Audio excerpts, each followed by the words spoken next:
As expected, Cooper Flagg has declared for the 2025 NBA draft. What a year it was for the freshman. He's forever going to be a part of the brotherhood in Duke basketball.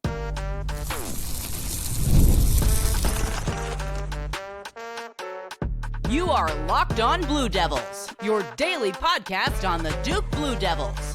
Part of the Locked On Podcast Network, your team every day. Hello, everybody. Welcome into another episode of the Locked On Blue Devils podcast. My name is JJ Jackson. So excited to have you here with us today on Monday, April 21st, 2025.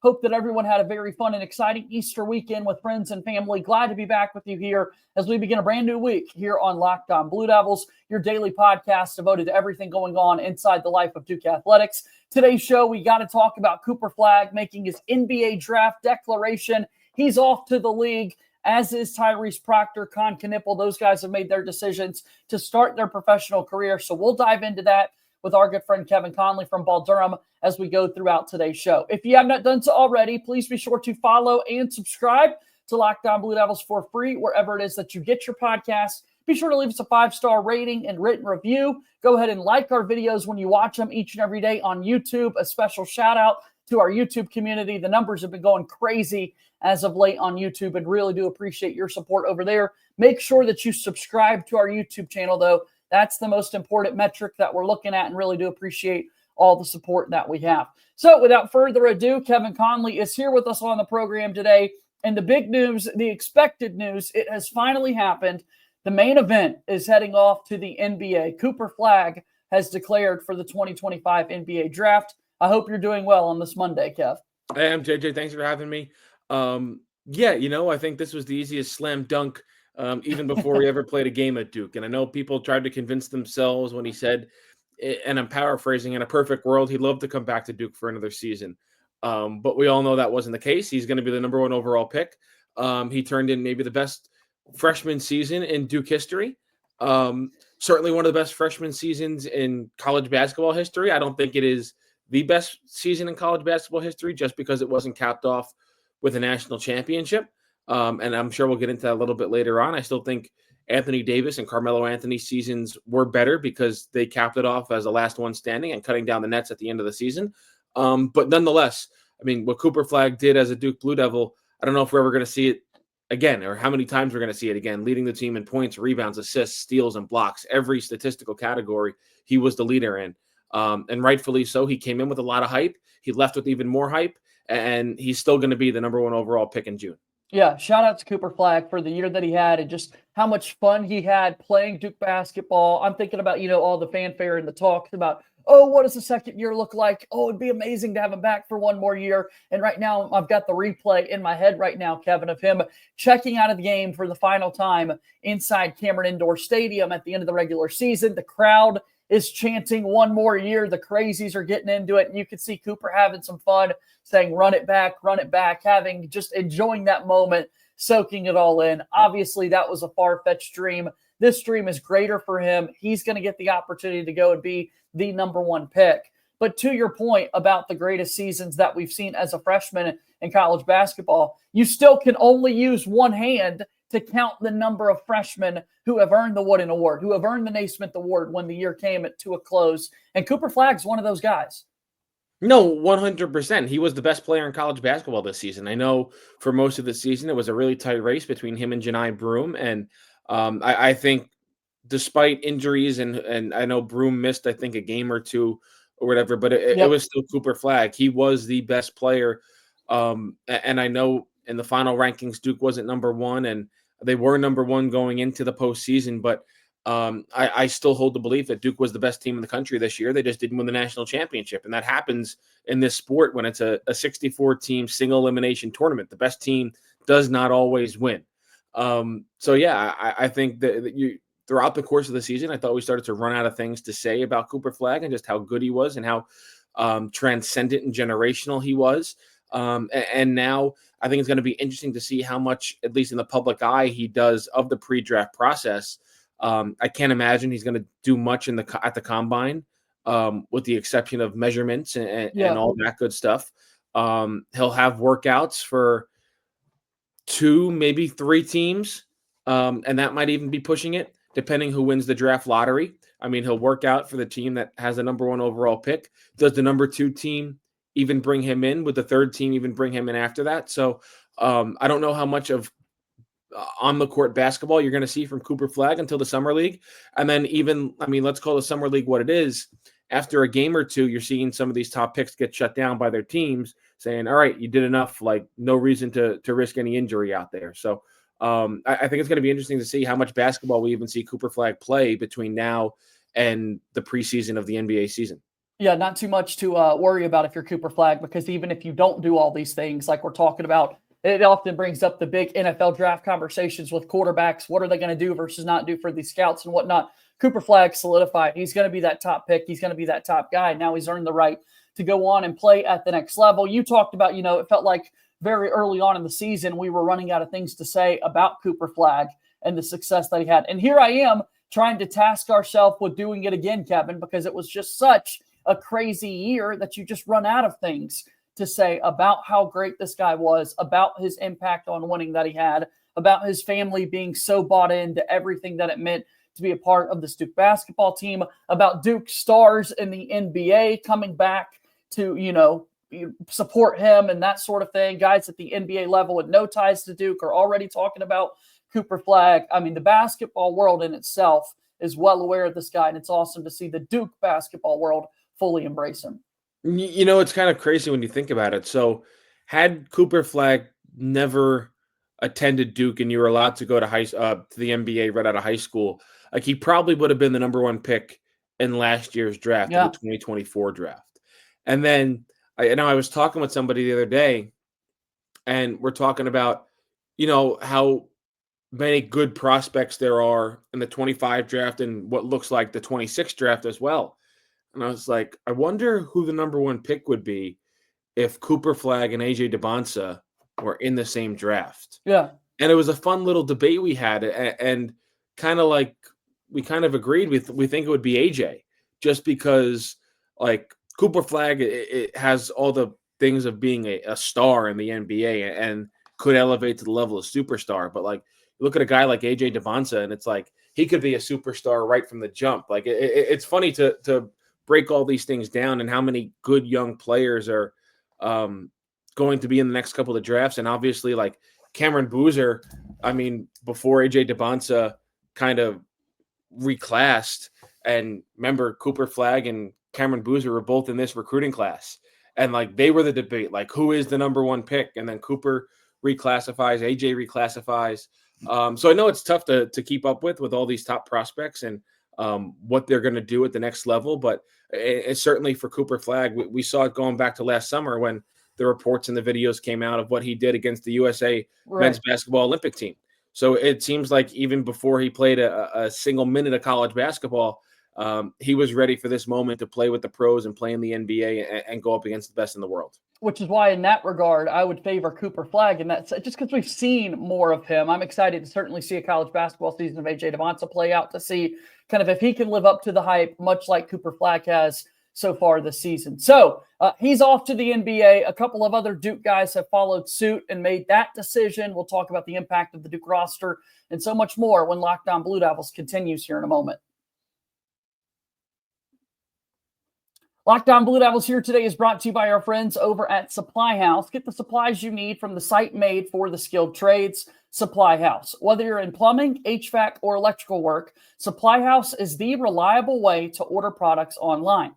Their easy-to-use website is packed with helpful resources and the latest product information to help you get the job done right.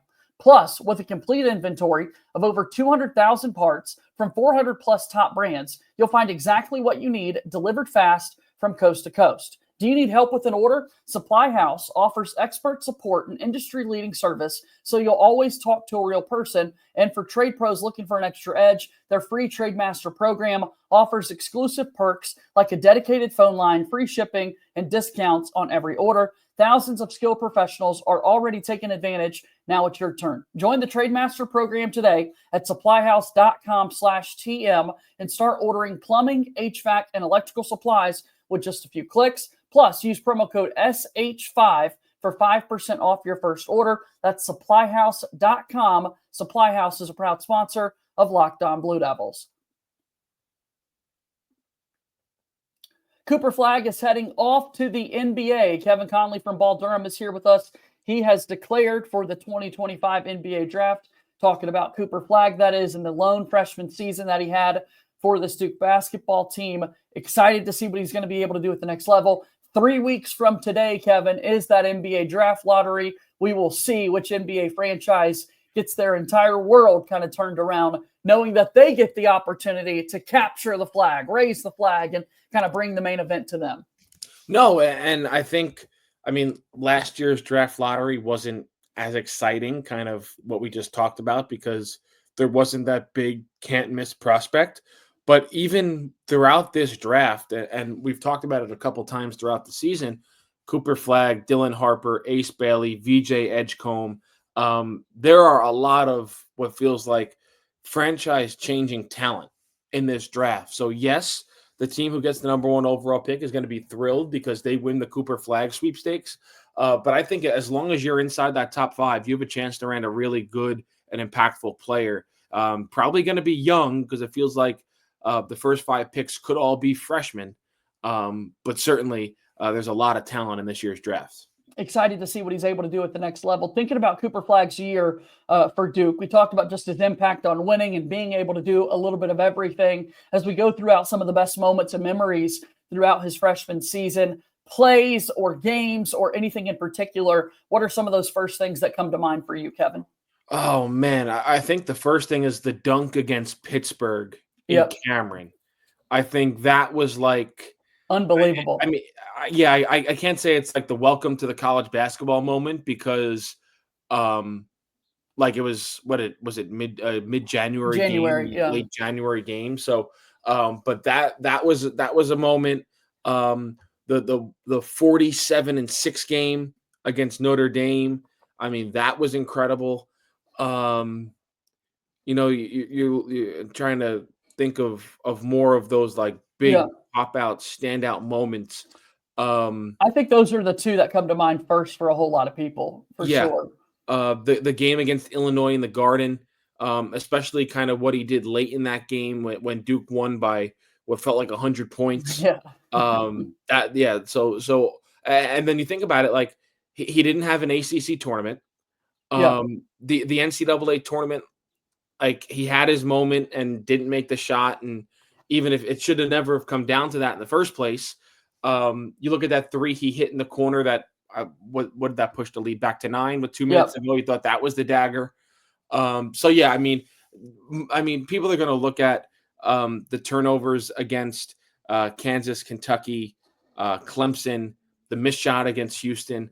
But when needed, he came up with the big play most of the time, which is what Duke needed throughout the entire course of the season. I think about the full year as a whole, a year that started with a game against Maine, because of course it did. The kid from Maine, a state that has produced so little basketball talent, that's the first game Duke puts on their schedule for that year. Then we get into the big marquee games against Kentucky, against Kansas, some of the struggles. Remember, the cramping issues were such a big talking point early on in the season. And man, he really got the opportunity to kind of change that narrative as the year continued to draw out.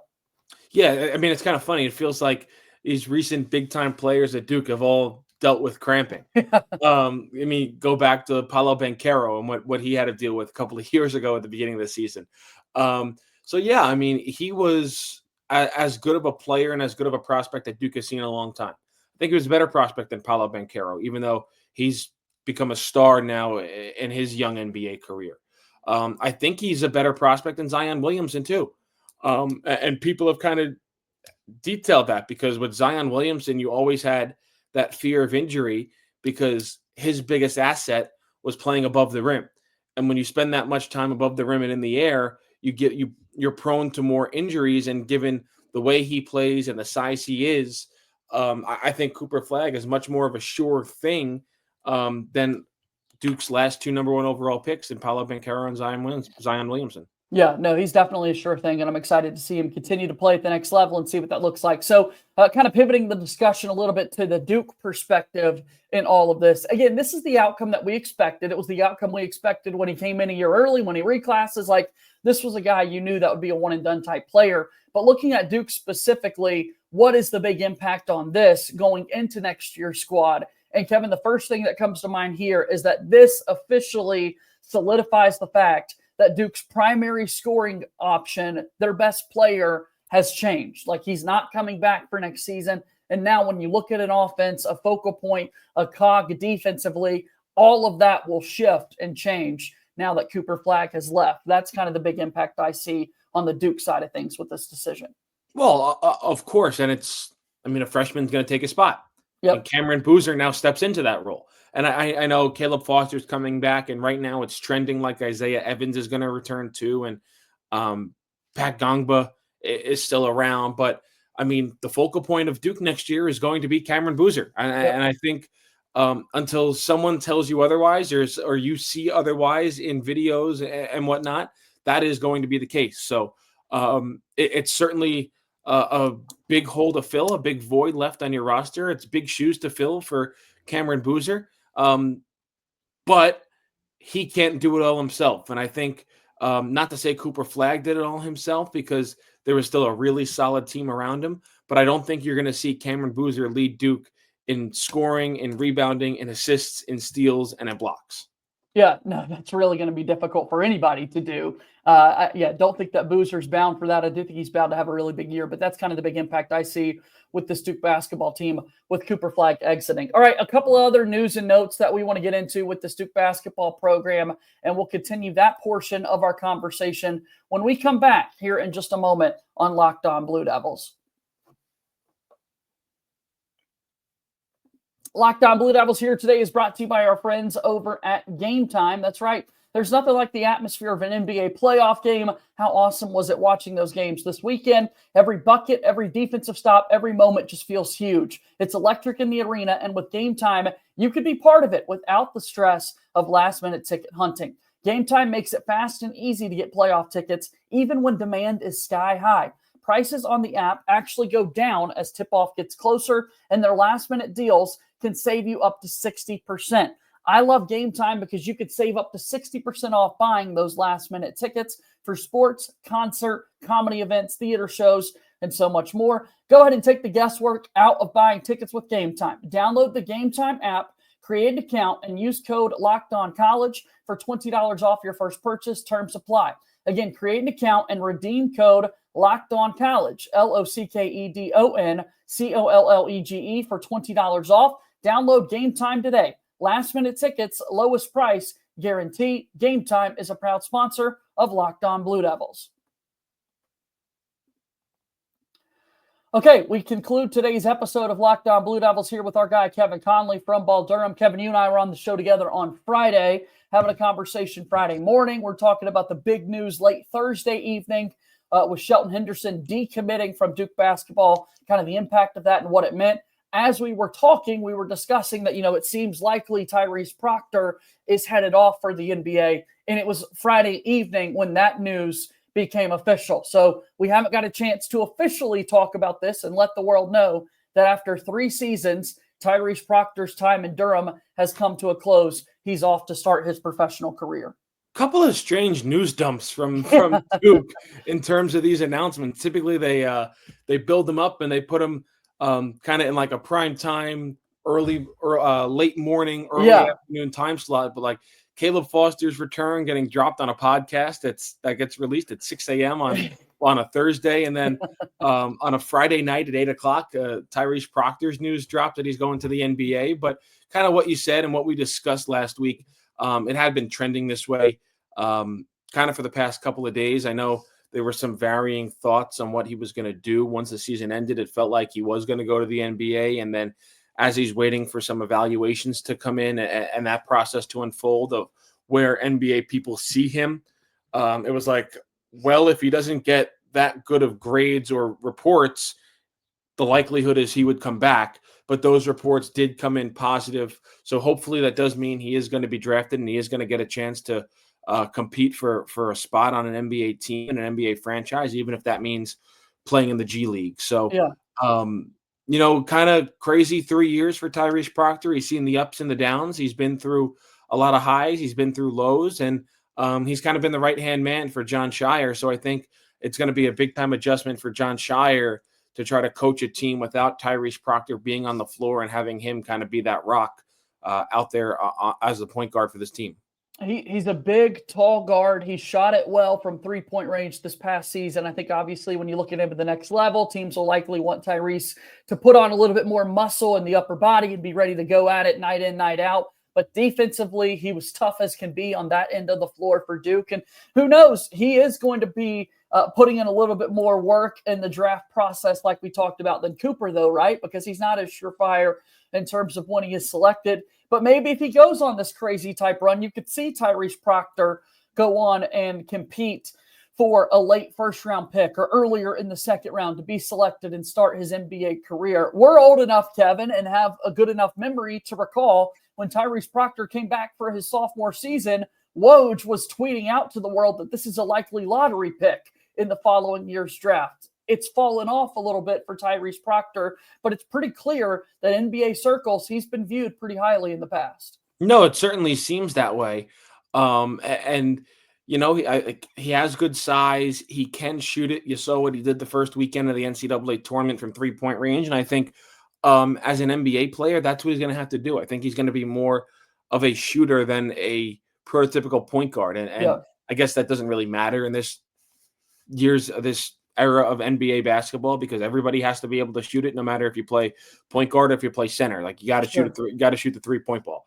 So no, I'm actually interested to watch Tyrese Proctor and how this pre-draft process is going to unfold for him. Just because he is going to be going through the NBA combine. He is going to have a lot of workouts for teams. And like I said, given the feedback that he's gotten before officially putting his name in for the NBA draft, you have to think he got good feedback and not necessarily a first-round guarantee from a team, but he certainly got good enough feedback to say, hey, I'm going to get picked. I'm going to have a chance next year to compete for an NBA roster spot. Yeah, that's going to be a big thing for him is getting that opportunity, and it's something he's dreamed of for quite some time. 3 seasons at Duke, love Tyrese Proctor and all the memories. Again, we talked about when there was kind of a little bit of a transfer portal discussion over the years. I'd be gutted if we saw him playing for another team in the college game. That's not going to be the case. We know that Tyrese Proctor is going to be a part of this Duke basketball family moving forward, and he's going to be repping Duke proudly as he goes to the NBA and starts to play at the next level. All right, Duke 2025-2026, the impact of this is that you lost one of your lead guards, right? And now it truly is Caleb Foster and Tyrese Proctor kind of vying for that lead guard spot early on in Duke. Sion James obviously emerged with the great play that he had. Now it's Caleb Foster, man, and I think that's kind of the big takeaway here in terms of when you look at the impact for Duke next season. Well, yeah, and I think it puts pressure on John Shire, and he knew this was coming, obviously. It didn't come as a surprise to him. There were many contingency plans of whatever the decision of these guys were going to be. Like going into this offseason, there were only 3 guaranteed guys who were going to go to the NBA that everybody knew wasn't coming back. And I do expect an announcement probably tomorrow, if not the day after, from Kaman Malawach saying he is declaring for the NBA draft as well. So, but Malawach, Flagg, and Connelly, those were the 3 guarantees. So, like, there were other plans if Tyrese Proctor were to return, if he was to go to the NBA draft. So, I think it does put a lot of pressure on John Shire to add to the backcourt. We haven't necessarily seen anything yet. Duke has not taken a transfer.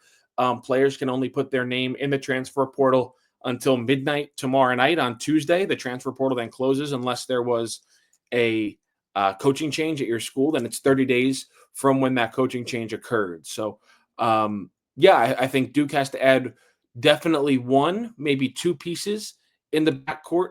I know they're now involved with another recruit that we talked about, a 2026 prospect that is likely going to commit or reclassify, I should say, into 2025. That in all likelihood is going to join the Blue Devils if things continue to go according to plan. So that's something to keep an eye on. And then obviously, who else is going to emerge as a ball handler in the backcourt? Because, it just seems like something fishy is going on with Darren Harris not being in that team photo last week and then saying he had to leave because he had a haircut and then deleting every photo he had on Instagram off of his profile. Just seems like something fishy is going on there. We'll see if he does, in fact, put his name in the portal over these next What do we have, JJ? I'm not that great at math. 36 hours or Yeah, so. something like that, man. We're down to the Something like that. Like I said earlier, it does seem like Isaiah Evans is trending towards returning to Duke for a sophomore season right now. So where does he project as? Does he project more as a 2? Does he project more as a 3? I certainly think he's going to go into the season as a starter, and it's way too soon to try to say who's the starting 5 going to be. But I think if you had to give 5 players right now, you would say Caleb Foster, Isaiah Evans, Nicholas Amenia, Cameron Boozer, and Pat Gongba. Yeah. I think right now, as it stands on April 21st, that would be your most likely starting 5 for Duke next season. And that's a 5 I'm ready to run with. Add some pieces, and let's get back after it. As again, Duke basketball certainly never stops. Duke basketball family is so sleuthy out there trying to keep up with players' Instagram profiles. And yeah, let's figure out what's going on with Darren Harris after it felt like we were in a good spot there. So really excited to see these developments come. And I know, Kevin, that you're going to be on top of it over at Ball Durham. Tell people how they can support you, my friend. Yeah, come read us every single day over at balldurham.com. We got a ton of great content up there for you. Sunday to Sunday, 7 days a week, we got content up there. So come read us every day, and then you can follow us on social media at ball_Durham. I'll talk to you again soon, Kevin, okay? Thanks, JJ. All right, that's Kevin Connelly joining us here on today's episode of Locked On Blue Devils. That brings our show today to a close. Thank you for your support always here within the world of Locked On Blue Devils. Subscribe wherever it is that you get your podcasts. Leave us a 5-star rating and written review. Also, subscribe to our YouTube channel. As always, go Duke. I'll talk to you tomorrow. My name is JJ Jackson. Thank you and good day.